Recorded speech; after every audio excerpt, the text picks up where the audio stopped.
오늘 우리에게 주시는 하나님의 말씀은 사도행전 10장 44절에서 11장 18절까지 말씀입니다. 사도행전 10장 44절에서 11장 18절까지 말씀입니다. 다 찾으셨으면 한 절씩 교독하고 마지막 절은 같이 읽겠습니다. 베드로가 이 말을 할 때에 성령이 말씀 듣는 모든 사람에게 내려오시니 베드로와 함께 온 할례 받은 신자들이 이방인들에게도 성령 부어 주심으로 말미암아 놀라니 이는 방언을 말하며 하나님 높임을 들음이러라. 예, 베드로가 이르되 이 사람들이 우리와 같이 성령을 받았으니 누가 능히 물로 세례 베품을 금하리요 하고 명하여 예수 그리스도의 이름으로 세례를 베풀라 하니라. 그들이 베드로에게 며칠 더 머물기를 청하니라.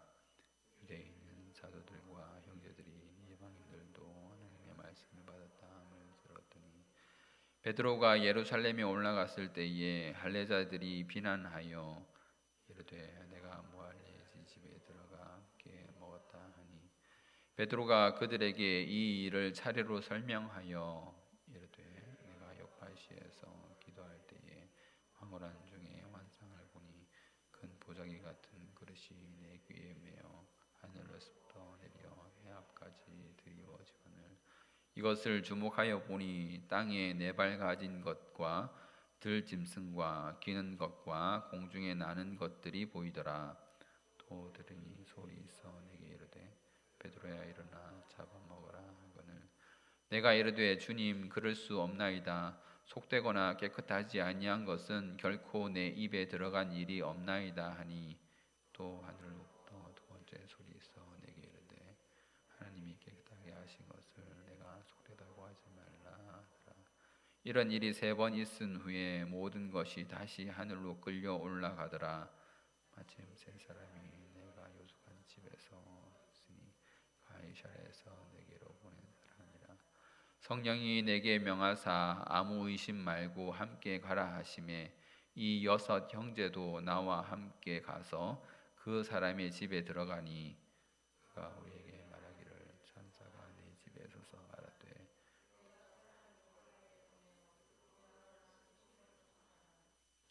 그가 너와 내 온 집이 구원받을 말씀을 내게 이르리라 함을 보았다 하거늘 내가 말을 시작할 때에 그들이 하시기를 혹은 우리에게 하신 것과 같이 하는지라. 내가 주의 말씀에 요한은 물로 세례를 베풀었으나 너희는 성령으로 세례를 받으리라 하신 것이 생각나노라. 그런즉 하나님이 우리가 주 예수 그리스도를 믿을 때에 주신 것과 같은 선물을 누가 누구에게 하나님을 같이 읽겠습니다. 그들이 이 말을 듣고 잠잠하여 하나님께 영광을 돌려 이르되 그러면 하나님께서 이방인에게도 생명 얻는 회개를 주셨도다 하니라. 아멘. 우리는 지난주에 베드로가 고넬료의 집에 방문한 것을 살펴보았습니다. 고넬료는 욥바에 사람을 보내어서 베드로를 초청하고는 자기의 친척들과 친구들을 자기 집에 불러서 집에서 베드로를 기다리고 있었습니다. 베드로가 집에 도착했을 때에 베드로를 하나님의 말씀을 전하는 사람으로 여기고 그를 영접했습니다. 베드로가 무슨 대단한 사람이어서 그를 극진히 대접한 것이 아니라 그가 하나님의 말씀을 전하는 사람이기에 고넬료는 베드로를 극진히 대접했던 것입니다. 그러므로 사람이 대접을 받는 것이 아니라 하나님의 말씀이 대접을 받아야 하는 것입니다. 베드로가 고넬료의 집에 전한 복음은 인간적인 면으로 볼 때에는 전혀 고넬료에게 해당 사항이 없는 그런 일들이었습니다. 베드로가 고넬료에게 전한 복음은 예수님이 이 땅에 계실 때에 전하셨던 것으로서 하나님과 화평을 누리라는 내용이었으며 예수님이 아버지이신 하나님이 보시기에 선한 그런 일들을 행하셨다는 그런 내용이었습니다. 그 내용들이 예수님의 행적들이었으며 그것은 곧 마귀에게 눌린 모든 사람을 고치신 것이었습니다. 그런데 고넬료는 예수님의 놀라운 일들을 경험한 사람들처럼 그렇게 가난한 사람들도 아니었고, 또 고넬료의 가정이나 친척 중에 병든 자가 있었다라는 말도 성경에는 없습니다. 한편으로 고넬료와는 상관없는 듯한 이런 말씀, 또 지금의 우리에게도 별 상관없어 보이는 이런 예수님의 행적들이 복된 소식이라고 우리는 배웠습니다. 그러한 행적들이 예수님의 영생을 보게 하는 사인판 같은 것이다, 그런 역할을 하는 것이라는 것을 우리가 알기 때문입니다. 그러한 예수님의 행적들이 죄가 없으신 예수님에게 생명이 있다는 것을 알게 하고, 아버지의 뜻대로 행하시는 예수님이 동시하시는 그곳에는 사망의 세력들이 뒤로 물러간다는 것을 우리는 그 행적을 통해서 볼 수 있는 것입니다.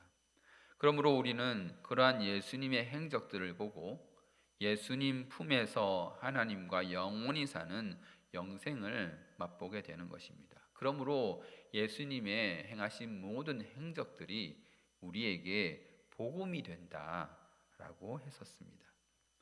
베드로는 결정적으로 예수님의 십자가 사건을 전하며 복음의 진수를 그들에게 전했습니다. 나는 전혀 죄가 없다라고 느끼는 사람들조차도 예수님의 십자가 앞에서는 할 말이 없어지고, 택하신 백성의 모든 죄를 지시고 죽으셨으며 다시 살아나신 하나님의 아들 예수 그리스도는 아버지가 선하게 보시는, 하나님 아버지가 선하게 보시는 그런 착한 일을 홀로 이루셨다는 것을 우리는 그 십자가를 통해서 알 수 있는 것입니다. 그러므로 그것이 고넬료에게 복음이 되고, 또한 이방인인 우리들에게도 복음이 되는 것입니다. 예수님의 행적과 예수님의 십자가 지심, 그 모든 것이 우리와 상관없어 보일지라도 그것이 우리에게 영원한 복음이 된다는 것을 우리는 기억해야 하는 것입니다. 오늘은 그 설교 이후의 일들을 살펴보도록 하겠습니다. 베드로가 설교할 때에 갑자기 성령께서 고넬료의 가정에 임하셨습니다. 이것을 베드로와 함께 왔던 신자들이 다 함께 보았습니다. 성경에 의하면 이들은 성령을 받자마자 바로 방언을 말했습니다. 그리고 이들은 그 방언으로 하나님을 높이는 그런 말들을 했습니다. 여기서 성령의 임하심이 있는 곳에 방언이 있다, 이렇게 생각할 수 있습니다. 성령이 임하심으로 방언이 일어났던 적이 있었죠. 언제입니까?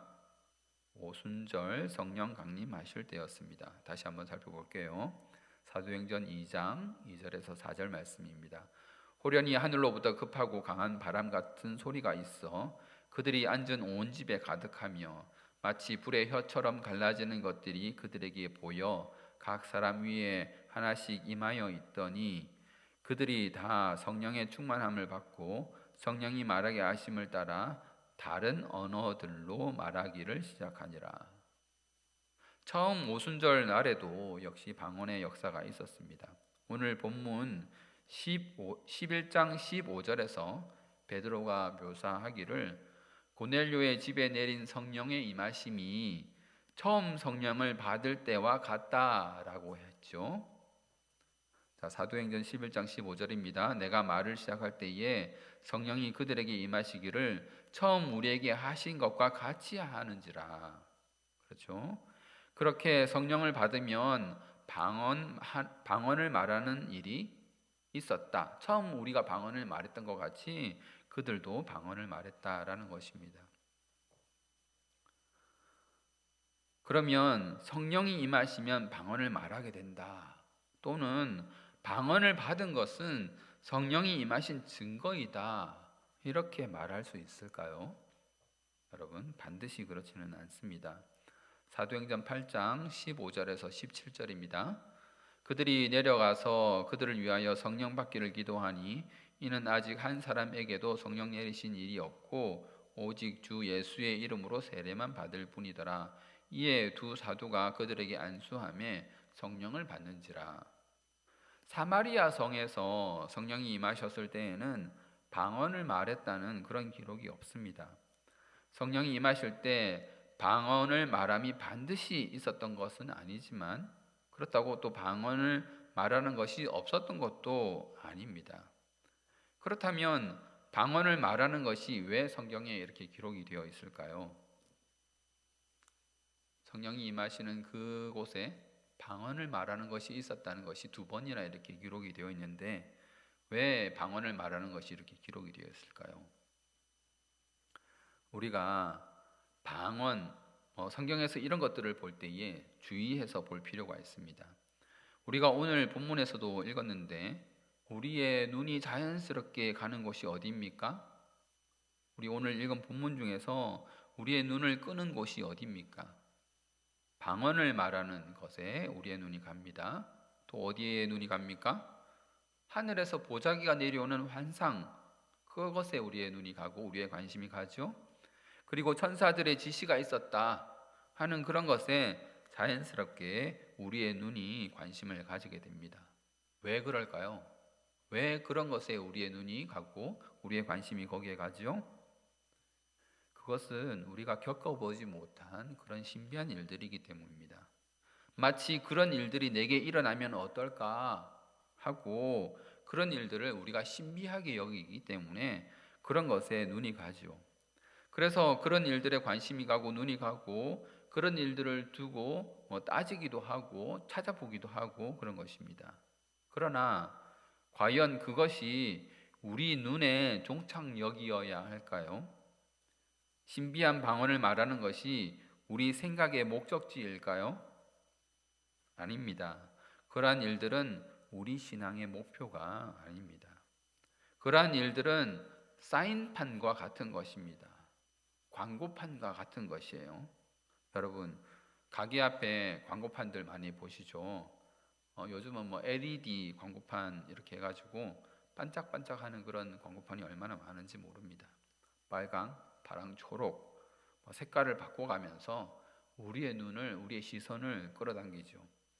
그러나 그 깜빡거리는 그것 자체가 그 광고판의 목적이 아닙니다. 그 광고판에 휘황찬란하게 깜빡거리면서 불빛으로 그 쓰인 그 내용이 바로 우리가 봐야 하는 목적이죠. 그것이 설령 깜빡거리지 않으면서 또는 휘황찬란하지 않다 하더라도 그 내용이 우리가 봐야 하는 것입니다. 그 내용이 목적이란 말이에요. 그러므로 우리가 성경에서 또 우리의 일상에서 일어나지 않는 일에 대해서 기록한 것이 있을 때에는 그 일들이 담고 있는 내용이 무엇인가라는 것을 잘 살펴보아야 합니다. 이것을 오늘 우리가 읽었던 성경 말씀에 한번 찾아보면 46절에 나옵니다. 10장 46절 한번 읽어보겠습니다. 이는 방언을 말하며 하나님 높임을 들음이러라. 방언을 말한 게 우리의 눈을 끌어야 할 것이 아니라 무엇에 우리 눈을 두어야 합니까? 하나님 높임이 있었다. 하나님을 높이는 말을 그들이 했다라는 것에 우리가 눈을 두어야 하는 것이죠. 그러므로 하나님을 높이는 그것에 방언이 사용되었다라는 것을 우리가 알 수 있는 것입니다. 그러고 보면 오순절 성령 강림 때에도 그 내용은 같았습니다. 사도행전 2장 11절 말씀입니다. 그레데인과 아라비아인들이라 우리가 다 우리의 각 언어로 하나님의 큰 일을 말함을 듣는도다. 방언 이상한 말, 꼬부라지는 말을 하는 그것이 신기하고 내가 그것을 사모하는 것이 아니라 그것을 통해서 무엇이 말해졌는가? 하나님의 큰 일을 그들이 말했다는 것을 듣고 그것을 사모해야 하는 것이죠. 그러므로 성령이 임하실 때 나타난 방언의 내용은 무엇입니까? 하나님을 높이는 것이라는 거예요. 왜 하나님을 높입니까? 하나님의 하신 일이 찬양받으시기에 합당하기 때문입니다. 하나님이 하신 일이 그러면 무엇입니까? 예수 그리스도를 이 땅에 보내셔서 우리 죄인들을 구원하신 그 일을 하나님이 하신 것이죠. 그러므로 예수님의 행적을 그들이 들을 때에 이 일을 하나님이 하셨구나. 이 일 하나님이 영광 받으셔야 되는구나. 그래서 그들이 하나님의 큰 일을 말하는 것입니다. 하나님을 높여드리는 것입니다. 하나님을 높이고 하나님께 찬양하는 그것이 당연하고 자연스럽게 나올 수밖에 없는 것입니다. 그리고 그 내용이 방언을 통하여 말해졌다라는 것입니다. 그때의 방언이 의미를 가지게 되는 것입니다. 여러분, 말의 특성이 무엇입니까? 지금 하나님의 일이 말해진다고 그랬는데 말의 특성은 무엇이죠? 이 말이라는 것은 귀와 입과 관련되어 있죠. 그렇죠? 말은 입에서 나오고 귀로 듣는 것입니다. 그러면 말의 특성은 귀와 입의 특성과 관련이 있겠죠? 귀의 특성이 무엇이죠? 귀가 어떤 특징을 가집니까? 귀는 항상 열려 있습니다. 그렇죠? 눈은 감을 수 있죠. 안 볼 수 있습니다. 입은 다물 수 있죠. 말하지 않을 수 있습니다. 그러나 귀는 우리가 끼어 있는 동안 항상 열려 있습니다. 그러므로 방언으로 하나님 높임이 말하여졌다는 것은 무엇을 말하는 것입니까? 귀는 항상 열려 있는데 하나님 높임이 말하여졌다는 것은 무엇을 말하는 것이죠? 너희 인생들아 들어라 라는 것입니다. 듣고 싶던 듣고 싶지 않던 하나님이 높다는 그 하나님 찬양을 너희는 들어라 라는 것입니다. 그것이 지금 방언으로 말하여지고 있으니 너희는 그 하나님 높임을 들어라. 이런 것을 바로 선포라고 합니다. 선포는 듣는 사람의 형편을 고려하지 않습니다. 다시 한번 말합니다. 선포는 듣는 사람의 상황을 고려하지 않습니다. 강제로 그 메시지를 그 귀에 꽂는 것이에요. 그러므로 나중에 복음을 우리가 듣지 못했다라고 할 말이 없어지는 거예요. 그런 것이 방언으로 말해진다는 것은 하나님 높임이 전파되어야 한다는 것을 말하는 것입니다. 내 속에만 그것이 머무는 것이 아니라 나의 속에서 그 입으로 나와서 상대방의 귀에 전파되어야 된다는 것을 말하는 것이죠. 베드로가 오순절과 같은 성령이 임했다고 말했죠. 그런 걸로 봐서 고넬료 집안에 있었던 그 방언도 아마 외국어였을 가능성이 큽니다. 오순절 방언이 외국어였기 때문입니다. 그러므로 우리도 하나님을 높이는 이 일을 세계 여러 나라에 말할 수 있어야 합니다. 그래서 우리들은 선교사님들을 후원하고 그들을 위해서 기도하고 있죠. 선교사님들이 세계 여러 곳곳에 나가 계십니다. 지금은 그들이 선교사들이 나갈 때에 그 나라 말을 배워서 나갑니다. 복음만 전하는 것이 아니라 그 나라에서 또 생활을 해야 되기 때문에 그 나라 말을 배우는 것이죠. 그러나 저는 믿습니다. 외국어 방언이 갑자기 터질 수도 있다는 것을 저는 믿습니다. 만약에 하나님이 급하게 그 사람들에게 복음을 전해야 할 것이 있다면 그 선교사들이 그 언어를 배우지 않았다 할지라도 그들이 알아들을 수 있는 방언을 지금도 허락하실 것이라 저는 믿습니다. 그렇게 방언으로 하나님 높임을 듣게 되니 베드로가 그들에게 믿음이 있다는 것을 확신하게 되었고 그들에게 예수님이 명하신 세례를 베풀게 되었습니다. 아마도 베드로는 그 집에서 또 며칠을 더 유하면서 고넬료의 가정과 친구들이 들어야 했던 그 복음을 그들에게 전했을 것으로 생각됩니다. 이렇게 고넬료의 집안에 성령님이 임하고 또 그들이 믿음을 가지고 베드로의 설교를 듣는 그런 귀한 일이 일어났는데 한쪽에서는 그 일을 두고 비난이 일어났습니다. 할례자들이 베드로가 무할례자들, 그러니까 고넬료 집안이죠, 무할례자들과 식사했다고 그들을 비난한 것입니다. 할례자들이 베드로를 비난하기를 너는 무할례자 집에 가서 식사를 했구나 라고 비난한 것이죠. 여기서 이렇게 할례자들이라고 말하는 것은 유대인들을 말하는 것입니다. 유대인이면서 기독교인인 것이죠. 그래서 그들은 유대인의 관습을 따르고 있는 것입니다. 유대인들은 난지 8일 만에 할례를 하기 때문에 그런 유대인들을 할례자라고 말하는 것이죠. 이런 유대인들은 이방인들을 극도로 싫어했습니다. 심지어 이방인들은 하나님의 구원을 받지도 못할 자로 여겼습니다. 그들이 사마리아인을 어떻게 생각했는지 한번 보십시오. 그들이 단지 혼혈이 되었다는 이유로 사마리아인을 상중치 않았으며 사마리아인을 귀신 들린 자처럼 생각했었습니다. 그러니 사마리아보다 더 먼 이방인들은 어떻겠습니까?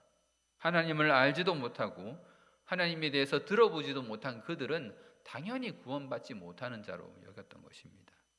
그렇게 유대인들은 이방인들을 싫어했고 이방인들은 구원받지 못할 자로 여겼는데, 그들이 구원을 받았다고 하니 그들에게 셈이 났는지 베드로를 비난하기 시작합니다.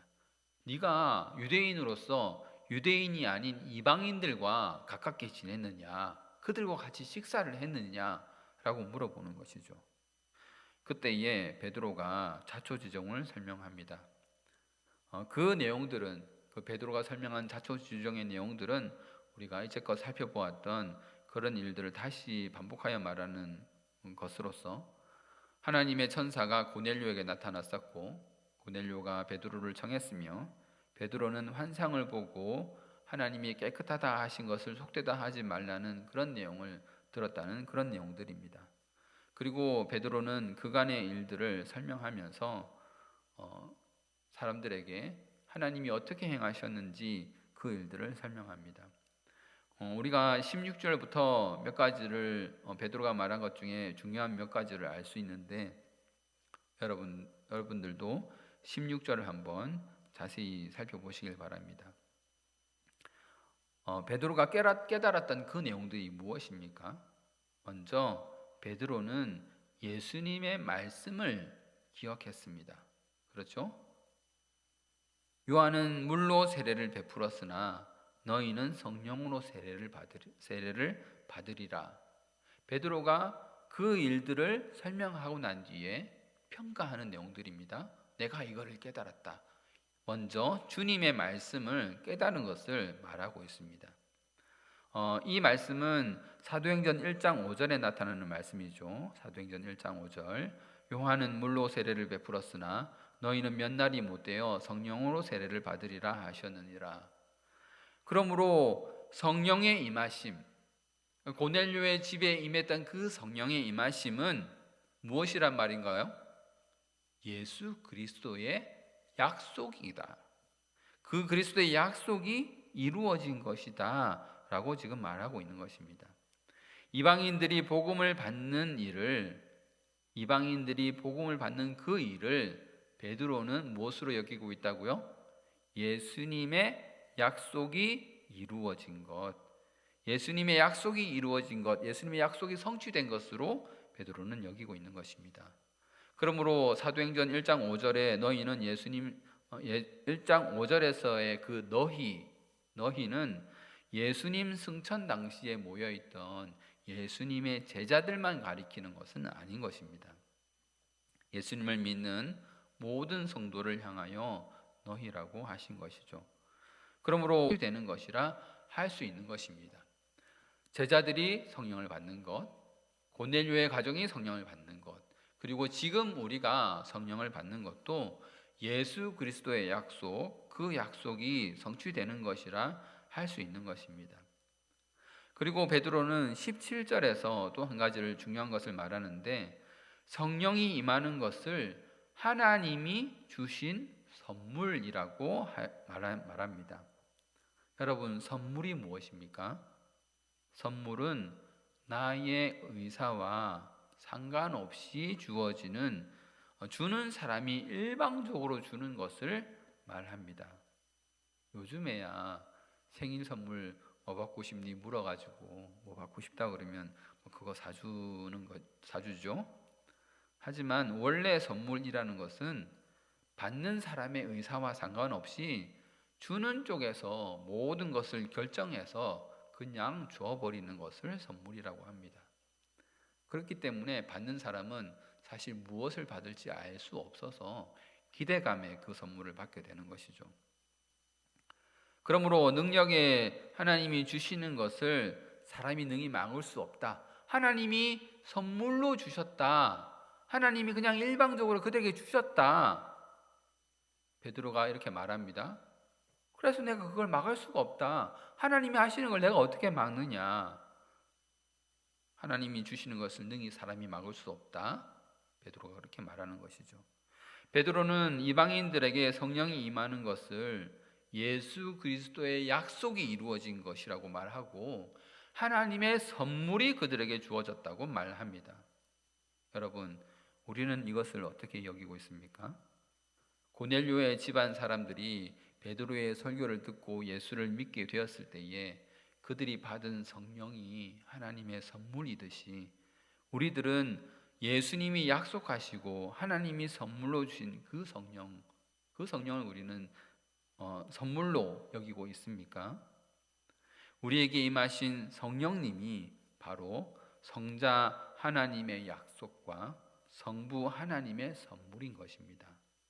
우리가 예수 믿는 이 일에 삼위일체 하나님의 역사하심이 있는 거예요. 다 나타나지 않습니까? 성부 하나님의 선물, 성자 예수님의 약속, 그리고 주어지는 것은 성령 하나님이 우리에게 임하시는 것입니다. 그러므로 삼위일체 하나님의 역사하심이 있는 거예요. 어떤 일에? 예수 그리스도를 믿는 그 일에, 예수 그리스도를 나의 구주로 받아들이는 그 일에, 고넬료의 가정이 성령을 받고 예수 믿는 그 일에 삼위일체 하나님의 역사하심이 있는 거예요. 베드로는 이것을 깨달았고 그것을 그들의 형제들과 같이 나누었습니다. 그러자 비난하던 그 형제들도 잠잠해졌고 오히려 하나님께 영광을 돌렸으며 이방인들에게도 하나님이 생명 얻는 회개를 주셨다 하는 것을 인정하게 되었습니다. 여러분, 우리가 얻은 생명이 바로 이런 것입니다. 그저 우리가 믿었기 때문에 당연히 얻어내는 그런 것이 아니라 성자이신 예수님이 약속하시고 성부 하나님이 선물로 베푸신 그 성령께서 우리 안에 계심으로 우리가 하나님을 아바 아버지라 부르며 예수 그리스도를 믿는 자들이 되는 것입니다. 말씀을 맺도록 하겠습니다. 오늘은 고넬료의 가정이 성령 세례를 받는 것을 통해서 이방인들에게도 구원이 베풀어졌으며 그것은 하나님께서 인정하신 것이고 성자 예수님의 약속이며 성부 하나님의 선물이라는 것을 우리가 오늘 보았습니다. 우리 마음에 늘 이것을 잊지 말고 기억했으면 합니다. 삼위일체 하나님의 역사하심으로 우리가 예수 그리스도를 믿고 영생을 얻게 되었는데 그 영생을 귀하게 여기고 성령을 받은 자로서 하나님을 아버지라 부르며 하나님을 높이고 우리가 받은 복음을 저들이 듣든 아니 듣든 외치는 자들이 되어야 하겠습니다. 그리하여서 계속하여 주님의 택하신 백성을 하나님 나라로 인도하는 우리 모두들 되기를 주님의 이름으로 소망합니다.